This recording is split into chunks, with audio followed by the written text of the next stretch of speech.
Well, I think it's for the same reason that people used to think that the sun went around the earth. It's because it looks like it does, right? Like it's a phenomenon called hedonic forecasting. And as human beings, we believe that we're very good at predicting how we'll feel in future scenarios. But it turns out we're rubbish at it. We're not good at it at all.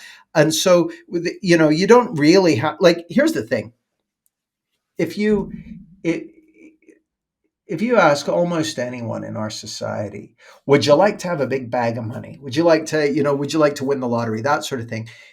Most people are like, yeah, yeah, I'd love that. Now, even though we know that that's not going to make us happy, it might solve some problems. It's not, there's some practical purpose to it, but we know that if being wealthy would make you happy, then OK Magazine would be full of happy people with stable relationships, low therapy bills, no drug problems, all that sort of stuff. But the truth of the matter is, it's no proof against that, and it's because we are confused about how our experience is created. See, we're living in the experience where it seems to us, like we're looking out through little windows in our head at a world out there. That's how it looks. Like, that's how it looks to me, right?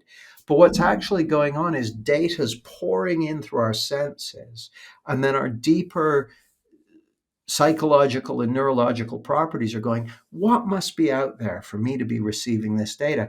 And then our psychology literally hallucinate a 3D kind of virtual reality. And we relate to it as though it's an actual reality, which is useful for practical purposes. But then we can do the whole I'll be happy when thing. So we can, there's actually this story in my book Clarity about a fellow called Carl who I was working with.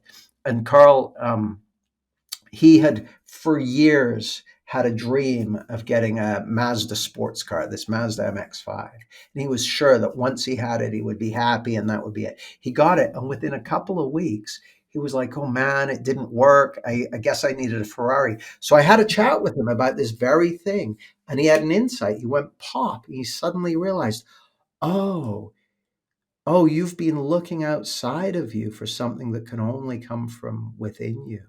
And it totally changed the game for him. And that was kind of the first insight I had into this. Was I realized, oh, you've been looking outside of you for something that can only ever be found within.